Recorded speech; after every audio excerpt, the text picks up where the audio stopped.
오늘 어버이날이신데 꽃을 달고 오신 분이 한 분도 안 계시네요. 네.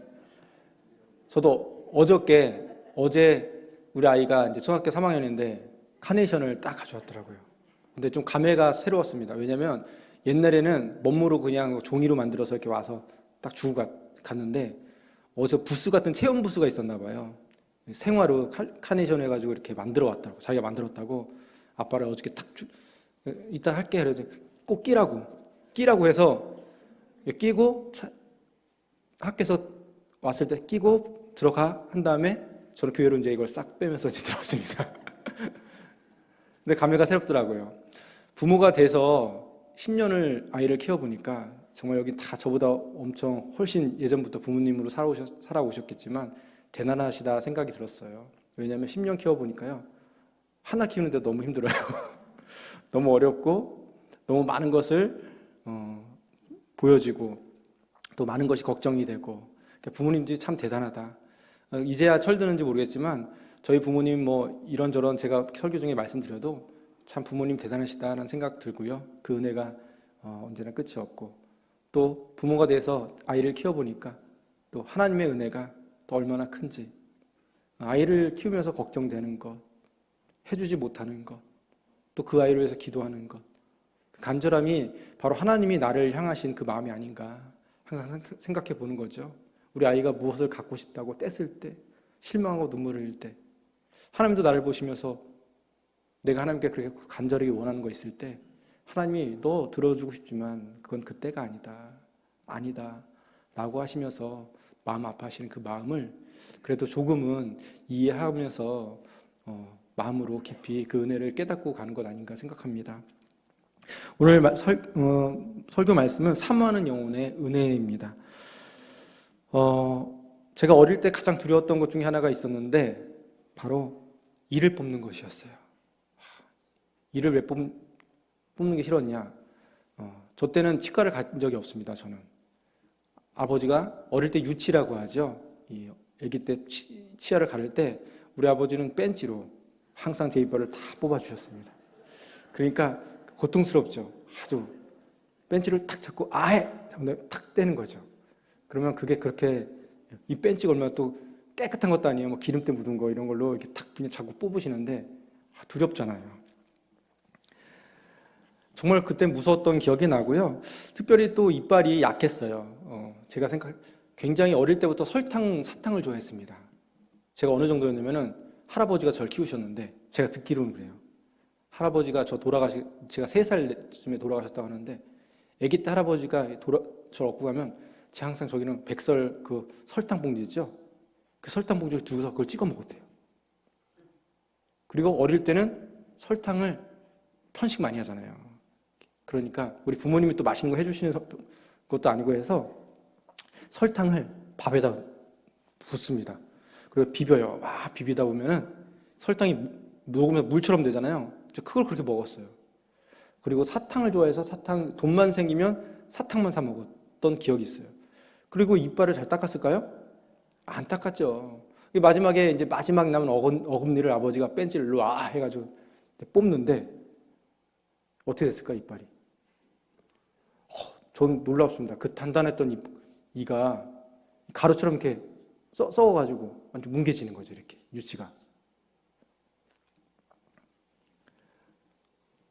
제가 아마 치과를 처음 갔을 때가 고등학교 때쯤 됐을 것 같아요. 유치 다 갈고 이제 또 생활하다 보니까 이가 조금 아파서 치과 아빠 가봐야 될 것 같아요. 가봤더니 충치가 벌써 위아래 뭐 4개, 8개인가 뭐 9개인가 뭐 됐다고 해서 그때 치료를 하니까 그 전에 사전에 발견하고 관리를 잘했다면 그렇지 않았겠죠. 요즘에는 참 시대가 참 좋은 것 같아요. 아이 키우면서 나라에서 정말 잘해서 영유아 검진이라고 하죠. 때때마다 검사 받으라고 연락 오고 또 예방 접종도 그때마다 하라고 알려주고 그래서 우리 아이도 미리미리 그거에 따라서 스케줄에 따라서 검사를 했더니 눈이 나쁘다고 해서 눈도 조기에 발견해서 눈도 지금 병원 다니면서 관리하고 있고 이렇게 안 좋은 부분들을 미리 관리할 수 있죠. 지금 여러분 가운데서도 이미 미리 이 건강검진을 잘 하시면서 건강관리를 잘 하시는 분들이 있을 것입니다. 반대로 건강관리 하지 않으시고 그 어디가 많이 편찮으시고 직접적으로 많이 아파야지 병원에 찾아가서 그때야 치료를 받는 분들도 계실 것입니다. 저도 건강에 자신하는 편이라서 그런 편에 속하는데 건강에 그런데 자신하지 말라고 하죠. 그렇기 때문에 가능하면 정기적으로 종합검진 같은 것을 정기적으로 받고 살아가는 것이 현명한 요즘 시대입니다. 여러분, 그런데 비단 건강뿐만 아니죠. 그것은 이 모든 세상 일들에 적용되는 것 같습니다. 미리미리 진단해서 미리미리 살펴서 미리 닥칠지도 모르는 그런 어려움을 예방할 수 있는 것이죠. 세상의 모든 것이 그렇습니다. 미리미리 진단하면 큰 어려움을 이겨낼 수가 있습니다.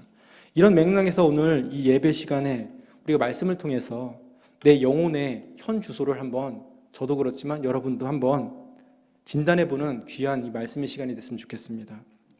나의 영혼은 건강한가? 혹시 몇 년 전부터 썩기 시작한 그 영혼의 충치를 가지고 있는 것은 아니한가? 시급히 혹은 칼을 대어서 그 칼을 대지 아니하면 죽을 수밖에 없는 암을 품고 사는 것은 아닌가? 우리가 진단을 해볼 필요가 있는 것 같습니다. 오늘 시편의 본문 말씀을 읽었는데요. 시편의 특징 중에 하나는 자기의 영혼과 하나님과의 관계를 말하고 있다는 것입니다. 그래서 시편을 읽어보면은 이 영혼에 대한 말들이 참 많이 나옵니다. 100번 이상 나오는데요. 우리가 흔히 잘 아는 거죠. 내 영혼아 여호와를 찬양하라. 내 영혼이 주께로 피하나이다. 내 영혼이 잠잠히 하나님만 바라며 내 영혼아 여호와를 즐거워하며 그 구원을 기뻐하리로다. 내 영혼을 지켜 나를 구원하소서 등등등 계속 내 영혼아 되풀이됩니다. 그리고 오늘 우리가 읽은 짧은 본문 속에서도 영혼이라는 말이 여러 번 나옵니다. 내 영혼이 주를 찾기에 갈급하나이다.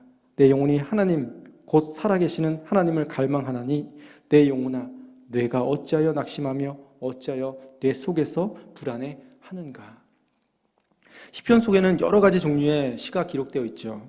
거기에는 회개의 시도 있고 감사의 시도 있고 찬송의 시가 있습니다. 그리고 간구의 시, 여러 가지가 시가 있는데 오늘 우리가 읽은 시편 42편 말씀은 슬픔의 시입니다. 비통의 시입니다. 매우 초라해진 한 신앙인이 좋았던 과거의 자신의 모습을 회상하면서 슬픈 노래를 지금 부르고 있는 것이죠. 이 시를 통하여서 우리도 우리의 영혼을 한번 진단해 볼 수 있기를 간절히 바랍니다. 이 시를 쓴 사람은 다윗입니다. 그렇다면 다윗은 왜 지금 이렇게 슬픈 시를 슬프게 쓰고 있는 것일까? 왜 이렇게 슬퍼졌을까요? 다윗의 아들 가운데 압살롬이 있습니다. 이 압살롬이 자기 아버지를 이 왕위에서 쫓아내버리고 자기가 그 왕위를 차지하고자 쿠데타를 일으켰죠. 다윗은 자기 아들 때문에 자기 아들에게 쫓겨났습니다. 그리고 신복 몇 사람만 데리고 도망을 쳤습니다. 광야로 도망쳤죠. 졸지에 그 많은 것들을 다 소유하고 있던 사람이 한순간에 다 잃어버렸습니다.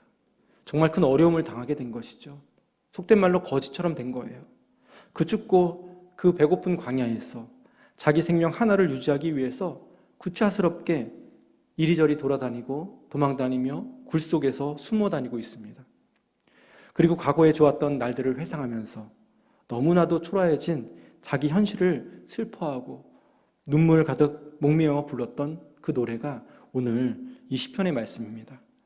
여러분, 우리도 어떠한 소중한 것들을 잃어버리면 큰 슬픔을 맞이하게 됩니다. 그런데 잃어버린 슬픔은 가진 것이 크면 클수록 더욱 크게 느껴지겠죠. 다윗은 가진 것이 너무나 많았고 컸던 사람입니다. 너무나 많았습니다. 다윗은 한 나라의 왕이죠. 그 직책을 가지고 있던 큰 권세의 자였습니다. 온 국민들에게 존경을 받았고요. 부귀와 영화와 향락까지 인간이 세상에서 누릴 수 있는 것들을 정말 모든 것을 다 소유했던 사람입니다. 그런데 이제는 그 모든 것을 하루아침에 다 잃어버렸습니다. 그리고 마지막 남아있는 자기 생명조차 풍전등화와 같이 되었습니다. 여러분, 그토록 깊은 사망의 음침한 골짜기에 지금 떨어져 있는 다윗은 지금 무엇을 그토록 그리워하고 있는 것일까요, 여러분? 사실 우리도 다윗이 보지 않았기 때문에 그가 누렸던 모든 것, 그 자리가 얼마나 그리웠겠습니까? 그것은 이루 말할 수 없을 거예요. 정말 그의 본심은 그가 돼보지 않고서는 모를 것입니다. 그가 가는 곳마다 백성들이 우러러하면서 그를 환영해 주었죠. 그가 나타나기만 하면 나팔 소리와 함께 신하들이 그를 영접했습니다. 단 한마디만 하면 모든 사람이 수중을 들고 그 영광스러움과 존귀가 얼마나 그리웠겠습니까? 또 얼마나 그 배고픈 광야에서 궁중의 그 음식들이 그리웠겠습니까? 또 늘 푹신푹신한 왕궁의 그 좋은 침대에서 자던 사람이 또 돌베개를 베고서 땅바닥에서 자는 신세가 되었으니 그 화려했던 황궁 시절, 그 생활이 얼마나 그리웠겠습니까? 근데 여러분, 오늘 본문 말씀을 보면 지금 다윗은 그런 것들은 하나도 그리워하고 있지 않다는 사실입니다. 그러면 무엇이 그리웠을까요? 무엇을 그리워하고 있습니까? 인생의 가장 처참한 자리에 떨어진 지금 다윗이 그렇게 간절하게 갈망하고 있는 것, 그것은 바로 하나님과의 만남이었습니다. 그 하나님과의 관계, 그것만을 지금 그리워하고 있다는 것이죠. 다윗은 왕이 되기 전에 양을 치는 목동이었습니다. 그때 그는 하나님 앞에서 정말 겸손했고요. 그의 영혼은 정말 맑았습니다. 순수했습니다. 그러던 목동이 왕이 된 후로는 그 왕궁의 호화로운 그 생활에 물들었겠죠. 그러다 보니까 그 깨끗했던 영혼이 자연히 흐려졌고 그로 인해서 하나님과의 관계가 조금씩 소홀해졌을지도 모릅니다. 우리가 아는 대로 중간에는 또 큰 죄를 저지르기도 하지 않았습니까? 그래서 왕국에서 쫓겨난 지금 다윗의 마음에 심각하게 다가온 두려움이 무엇이었을까요, 여러분? 내가 왕위를 빼앗겼다고 해서 내가 지금 두려운 것일까요? 그렇지 않죠. 지금 이 상황이 하나님께서 내가 하나님께 버림받는 그런 징조가 아닐까 하는 그 두려움이 가장 컸을 거예요. 왜냐하면 그는 사울이 하나님으로부터 버림받는 그 모든 것을 직접 목격했던 사람이었습니다. 그렇기 때문에 지금 자기가 쫓겨나고 있는 상황이 자신도 지금 하나님으로부터 버림받는 이 순간이 아닐까. 그렇게 급하게 쫓겨다니면서 가장 열심히 그가 생각했던 것 무엇입니까? 저 반군들 내가 다시 몰아내고 어떻게든 다시 왕권을 차지하겠다. 내 충신들을 어떻게든 다시 모아서 저 압살롬의 군대를 다시 쳐부술 것이다. 이런 생각이었을까요? 그런데 그런 생각보다는 오직 한 가지, 잃어버린 자기 신앙의 회복을 위하여서 뼈를 깎는 마음으로 그 상황 속에서 하나님을 찾고 있었다는 것입니다. 그가 하나님을 찾는 그 기도 소리가 오늘 본문을 통해서 우리에게 들려지는데, 오늘 본문 42편 1절 말씀이죠. 하나님이여 사슴이 신의 문을 찾기에 갈급함같이 내 영혼이 주를 찾기에 갈급하나이다. 1절 말씀에서 다윗이 지금 자신의 모습을 사슴과 같이 비교하고 있습니다. 그 사슴 두 가지 특징을 크게 가질 수 있는데요. 먼저 사슴은 다른 동물들보다도 열이 많은 동물이라고 합니다. 그 몸에 뜨거운 열이 뿔로 올라가기 때문에 에너지의 그 결정체라고 하는 뿔이 생기는 것이죠. 그래서 우리 동양 사람들은 이 뿔을 한약재로 사용합니다. 사슴이 이렇게 몸에 열이 많기 때문에 그 서식지에서는 언제나 시냇물이 흐르고 있어야 합니다. 그리고 자기 몸에 열기를 식히고 목의 갈증을 해소하기 위해서 항상 물을 찾아다닙니다. 시원한 물을 마셔야 살아갈 수 있는 동물입니다. 갈증이 나서 물을 따라서 산천을 뛰어다니는 그 사슴은 물을 만났을 때 가장 행복하고 가장 기쁜 순간이죠. 지금 다윗은 자신의 처지가 저 목말라하고 있는 사슴, 시냇물을 찾아서 산천을 뛰어다니는 그 사슴과 같이 비교하면서 그 심정을 노래하고 있는 것이죠. 목마른 사슴이 물을 사모하듯이 지금 다윗의 영혼은 그처럼 그토록 하나님을 향해서 갈급한 상태가 되어 있는 것입니다. 갈급한 상태. 또 하나 사슴의 특징은 무엇입니까? 보통 사슴을 슬픈 짐승, 슬픈 동물로 표현합니다. 초식동물이기 때문에 사슴은 다른 동물들을 해할 줄 모르죠. 그러다가 사나운 맹수를 만나면 말 한마디 하지 못하고 잡아먹히는 동물입니다. 그래서 고독과 슬픔이 몸에 자연스레 스며 있고 언제나 약자의 모습이고 문학 작품에서도 사슴을 약자의 모습으로 많이 표현합니다. 다윗도 자신의 그 모습, 그 비참한 처지를 이 슬프고도 갈증난 사슴이라고 하는 동물에서 자신을 바라보고 있고 찾아냈던 것이죠. 계속해서 시편 42편 3절 말씀 보겠습니다. 사람들이 종일 내게 하는 말이 내 하나님이 어디 있느뇨 하오니 내 눈물이 주야로 내 음식이 되었도다. 하나님을 잘 믿던 사람이 이렇게 다윗처럼 초라하게 되면 주위 사람들은 그런 말을 합니다.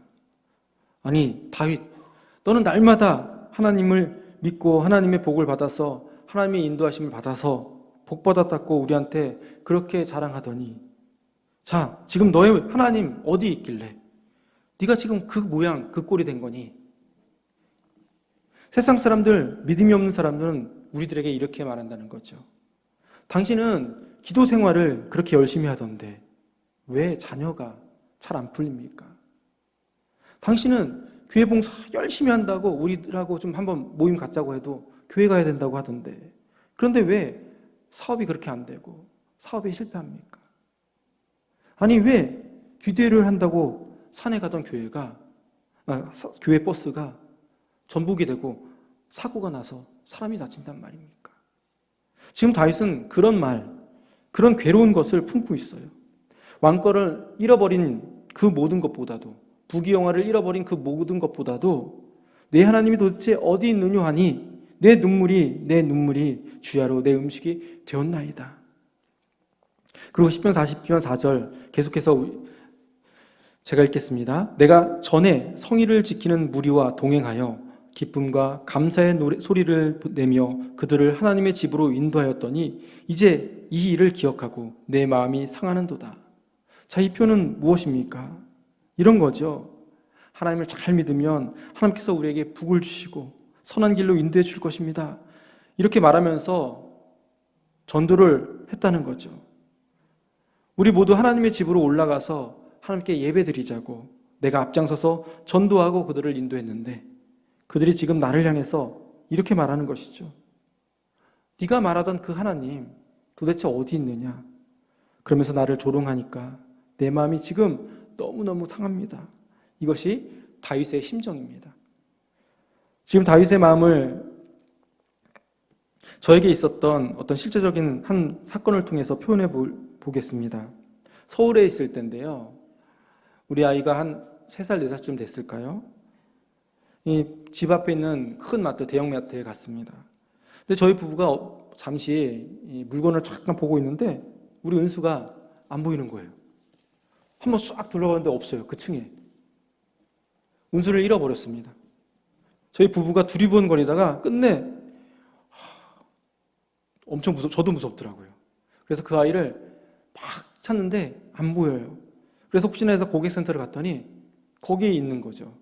근데 그 아이는 어떻게 하고 있습니까? 은수는 막 울고 있고 그 아줌마가 아빠 찾아줄게 해도 손을 막 뿌리치려고 하고 막 딴 데로 막 가려고 하는 거예요. 엄마 아빠 찾아서 가야 되니까. 그리고 그 직원이 막 옆에 막 과자 같은 것도 들고 있고 막 그런데 그냥 막 제가 멀리서 발견했어요. 멀리서 딱 보니까 그냥 막 그 손 뿌리치고 싶어가지고 빨리 엄마 아빠 찾아가려고 그러는 거죠. 여러분, 엄마 아빠가 없는 그 아이에게 사탕이나 무슨 뭐 과자, 장난감이 필요하겠습니까? 무슨 소용이 있습니까? 엄마 아빠를 찾으면 그런 것들은 다 저절로 해결이 되는 거죠. 지금은 그런 것이 소용이 없죠. 오직 엄마 아빠를 찾아야 되는 거예요. 아니나 다를까 제가 멀리서 보고 은수야! 했더니 아빠 보고 막 달려오는 거죠. 우리 엄마 아빠한테 안겨서 떨어질 생각을 안 하죠. 그리고 시간이 좀 지나니까 울고 막 식은땀이 나가지고 등에서 막 땀이 다 울면서 젖었는데 그게 안정이 되는 거예요. 지금 다윗도 그렇습니다, 여러분. 마찬가지입니다. 다윗은 모든 것을 다 잃어버렸지만 하나님만을 찾을 수만 있다면 다른 것들은 문제가 되지 않는다는 것입니다. 여러분, 이 마음이 이해가 되십니까? 사람마다 세상을 살아가는 원칙 하나씩은 가지고 있습니다. 다윗은 하나님을 자기 인생의 최고 우선순위에 두고 살았던 사람입니다. 그래서 대단한 사람이에요. 다윗은 하나님을 떠나서는 절대 살 수 없다라고 믿는 사람이었고, 자신이 소원하는 모든 것은 하나님 안에서 주어지는 은혜라고 생각하고 철저히 하나님만을 믿고 살았던 다윗이었습니다. 그래서 스스로 심령 회복의 길을 갈증난 그 사슴처럼 지금 찾고 또 찾고 있는 것이죠. 여러분, 우리가 영성이라는 말을 많이 사용합니다. 그래서 뭐 영성신학, 영성훈련 이런 말들 우리가 많이 들어보셨을 텐데, 여러분, 영성이라는 것 무엇입니까? 영성이라는 것은 결과적으로 예수 그리스도 안에서 건강한 영혼을 형성하며 살아가는 거예요. 그러면 우리는 여기서 영혼의 건강을 진단하는 방법 무엇일까요? 한번 생각해 보았으면 좋겠습니다. 좋은 방법 중에 하나가 내가 내 스스로에게 질문을 해보는 것입니다. 이런 질문이죠. 나는 내 삶의 우선순위를 어디에 두고 살아가고 있는가? 이 질문에 대한 대답이 정확하게 나의 현 주소인 것이죠. 내 영혼의 현 주소. 누가복음에 예수님께서는 우리가 잘 사는 비유 하나를 알려주셨습니다. 어떤 부자가 풍년이 되어서 자기의 곳간에 가득가득 채워놓았습니다. 그리고 자기 영혼에게 너무나 기뻐서 이런 말을 합니다. 누가복음 12장 19절 말씀. 또 내가 내 영혼에게 이르되 영혼아 여러 해 쓸 물건을 많이 쌓아두었으니 평안히 쉬고 먹고 마시고 즐거워하자 하리라 하되. 그 말이 끝나자마자 다가오는 하나님의 말씀 무엇입니까? 누가복음 12장 20절 말씀입니다. 하나님은 이르시되 어리석은 자여 오늘 밤에 내 영혼을 도로 찾으리니 그러면 내 준비한 것이 누구의 것이 되겠느냐 하셨으니. 몇 년 동안 먹을 양식 걱정하지 않고 가득하게 쌓아두고 영혼이 평안해질 수 있다면 그 정도는 우리가 쉽게 달성할 수 있지 않겠습니까? 제가 생각해 봤습니다. 여러분, 많이 잡아서 한 500만 원, 우리가 20kg짜리 제가 설교를 주면서 써보니까 쿠팡에서 한 5만 원 선이면 저렴한 걸로, 요즘 쌀이 많이 올랐는데 20kg짜리 5만 원 정도 하면 저렴한 거 살 수 있더라고요. 그럼 100포대를 살 수 있습니다. 그 여러분 한 달에 얼마나 소비하시는지 모르겠지만 그거 쌓아놓으면 몇 년은 쌀 걱정하지 않고 우리 밥은 해먹고 살 수 있을 거예요. 만약 여러분이 조금만 더 투자하시고 한 1,000만 원 정도만 더 투자하셔서 집에다가 다른 것들 더 가득가득 채워놓고 있다고 한번 생각해 보시기 바랍니다. 그럼 여러분 정말 필요한 거 다 미리미리 꽉 채워놨다면 우리 영혼이 평안하겠습니까? 쌀뿐만 아니라 우리가 어떤 큰 이마트, 홈플러스 뭐 이런 큰 전체 창고에 있는 것을 내가 다 가지고 있다 하더라도 그거 바라보면 내 영혼이 평안하다. 정말 그렇게 말할 수 있겠습니까? 우리가 먹으려고 이 세상을 사는 것 맞죠? 정말 그것 때문입니까? 좋은 옷을 입으려고 이 세상을 사는 것입니까? 돈을 은행에 많이 모아두려고 세상을 사는 것일까요? 물론 이 모든 것들이 우리에겐 필요하죠. 그러나 여러분, 우리 인생은 이것보다도 더 거룩하고 고귀한 어떠한 영적 가치가 있기 때문에 우리는 그리스도인으로서 살아가고 있는 것입니다. 그 영적인 가치를 달성하기 위해서 우리는 밥도 필요한 것이고 옷도 필요한 것이고 돈도 벌려고 우리는 하고 있는 것이죠. 밥이나 옷이나 집이나 돈에만 우리의 우선순위를 맞추고 살아가는 이 세상의 사람들은 아무리 많이 주어진다고 하더라도 언젠가는 내가 이것들을 위해서 내 이 고귀한 영혼을 허비했다 깨달을 때가 있을 것입니다. 탄식할 날이 있을 것입니다. 여자의 일생이라는 책을 쓴 프랑스 작가 모파상이라는 분이 있습니다. 그는 원래 신학교에 입학했던 학생이었는데 무슨 이유 때문인지 퇴학을 당했습니다. 그때부터 신앙과 결별을 선언하고 작가의 인생을 살아갑니다. 그런데 문학에 뛰어난 소질을 가지고 있었기 때문에 그는 유명한 작가가 되었습니다. 엄청난 금액의 돈을 받기 시작했고요. 그리고 채워지지 않는 그 욕망을 돈으로 많이 채우기 시작했다고 합니다. 그리고 호화스러운 삶을 살았고 정말 쾌락적인 삶을 살았는데 나중에는 정신이 파탄되어서 그는 정신병원에서도 생활할 수밖에 없었다고 합니다. 그리고 정신병원에서 살다가 43세에 인생을 마치게 됩니다. 그리고 그의 묘비에는 그의 인생을 잘 표현한 글이 이렇게 쓰여 있다고 하는데요. 기드무파상의 묘비에 나는 모든 것을 소유하고자 했지만 결국 아무것도 갖지 못했다. 또 한편 독실한 신앙인으로 노벨 문학상을 탔던 프랑스 작가 프랑스와 모리아크의 묘비에는 이런 글이 쓰여 있다고 합니다. 인생은 의미 있는 것이다. 행선지가 있으며 가치가 있다. 단 하나의 괴로움도 헛되지 않으며 한 방울의 눈물, 한 방울의 피도 그냥 버려지는 것이 아니다. 여러분, 영적 가치를 위해서 살아가는 사람들은 살아서도 행선지가 있고요. 죽어서도 행선지가 있습니다. 그 영원한 행선지를 위해서 살아가는 사람은 희생도 고난도 아름답고 값진 것이 된다는 사실을 여러분 꼭 믿으시기 바랍니다. 여러분들도 내 삶의 우선순위가 무엇인지 그 순위를 바로 정해놓고 거기에 따라서 내 인생이 살아가도록 내 삶을 잘 관리할 수 있기를 간절히 축복합니다. 그렇지 않으면 우리가 정말 바쁘게 살았지만 결국 얻는 것은 별로 없게 될지도 모르겠습니다. 우리가 무엇인가 목적을 이루었다고 해도 더 중요한 것을 잃어버리기 때문이죠. 오늘 다윗의 우선순위가 나옵니다. 하나님이여 사슴이 시냇물을 찾기에 갈급함같이 내 영혼이 주를 찾기에 갈급하나이다. 여러분, 아무리 바쁘고 분주한 삶을, 쫓기는 삶을 살고 있다고 할지라도 잠시 발걸음을 멈추시고 우리 자신을 되돌아보면서 생각해 보시기 바랍니다. 우리 모두가 바쁜 현대를 살아가고 있지 않습니까? 그런데 도대체 나는 무엇을 찾기에 이토록 바쁘고 분주한 삶을 살아왔는가 하는 것이죠. 내 영혼은 하나님께 맞춰져 있는 것인가? 정말 하나님을 찾기에 갈급해하고 있는 것인가? 아니면 마지못해 습관처럼 안 할 수 없기에 신앙생활을 하고 있는 것인가? 저도 그렇지만 우리 인간들은 늘 몇 가지 착각을 가지고 살아가는 것 같습니다. 첫째로 자기는 착한 사람이라고 생각하며 살아갈 때가 있어요. 내가 가지고 있는 내 자신에 대한 평가는 절대로 객관적일 수가 없죠. 그 사실을 잊어버리고 우리는 살아갑니다. 그래서 나는 괜찮지, 나는 그래도 선하게 살지 생각하는 거예요. 대부분의 모든 사람들이 나 자신에 대해서는 한없이 또 관용합니다. 그래서 예수님도 내 이웃을 내 몸과 같이 사랑하라고 그렇게 하셨던 것 같습니다.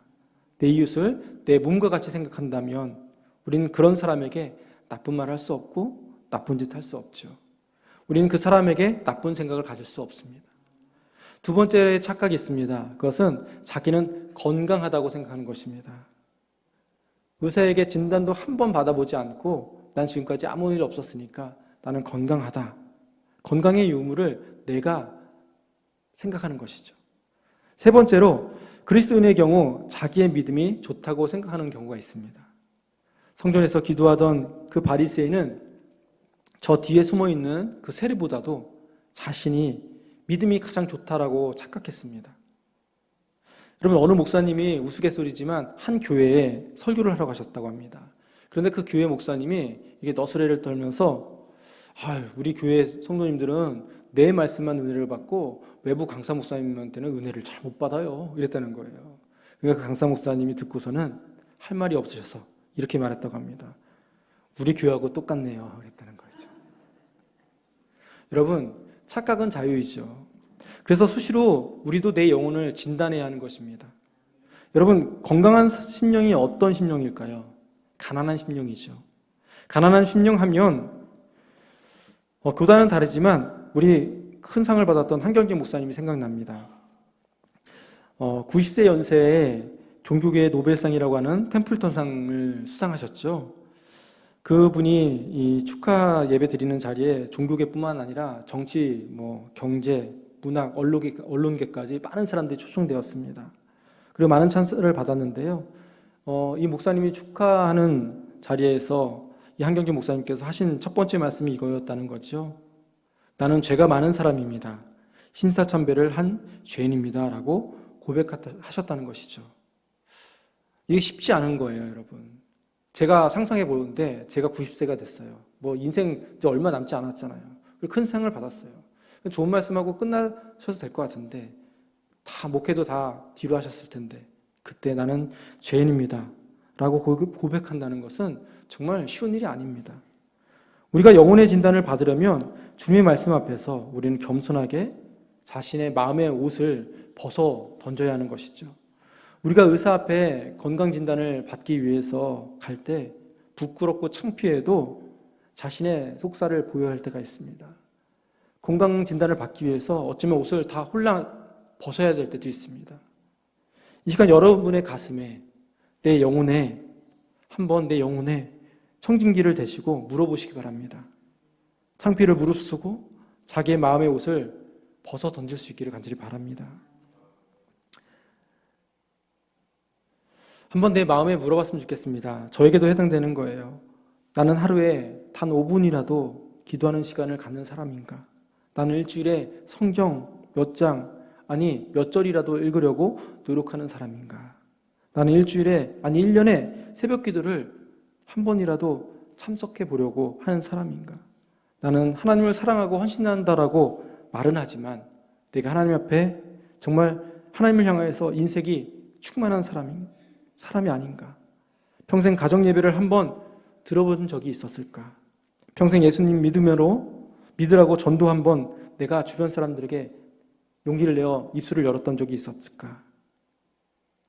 교회를 향해서 내가 교회를 다니지만 평생 불평이 충만했던 사람은 아닌가? 예배에 항상 지각 충만한 사람 아닌가? 제가 어떻게 좀 극단적인 표현을 사용했는지 모르겠지만 그럼에도 불구하고 우리가 한 번쯤은 이렇게 마음속에 청진기를 대고 자기 자신을 한번 하나님 앞에서 진단해 봐야 할 것 같습니다. 그때 내 영혼이 어찌하다 이렇게 되었는가? 이런 영혼을 가지고도 내 삶의 우선이 영적인 것이라고, 하나님이 나의 우선순위라고 내가 정말 과연 말할 수 있을까? 지금 내 영혼은 바로 치료가 필요한 환자 같은 그런 처지인가? 치료가 필요한 것을 알면서도 치료받기를 거부하면서 나의 옷을 벗지 않고 고집스럽게 앉아있는 사람은 아닌가? 내 영혼의 문은 하나님을 향해서 정말 활짝 열려져 있는가? 우리가 만약 그동안 조금이라도 하나님과 흐트러진 그 하나님과의 관계가 있다면 저와 여러분이 이 시간 우리 스스로의 마음에 청진기를 대시고 이 예배를 통하여서 새롭게 되실 수 있는 자리에, 고백의 자리가 되길 축복합니다. 내 인생의 내 우선순위를 나는 하나님께 두고 하나님께 충성하는 삶을 살아가겠다고 정말 결단할 수 있는 저와 여러분이 되기를 축복합니다. 그러면 하나님께서는 우리가 그렇게 살아갈 수 있도록 또 능력도 주시고 더해주시는 정말 좋으신 분임을 여러분 꼭 기억하시기 바랍니다. 정말 저와 여러분을 선한 길로 인도해 줄 것입니다. 진정 주님을 사모하는 그 영혼 가운데 우리 하나님의 은혜가 저와 여러분 가운데 항상 충만하게 임하시기를 주님의 이름으로 간절히 축원합니다.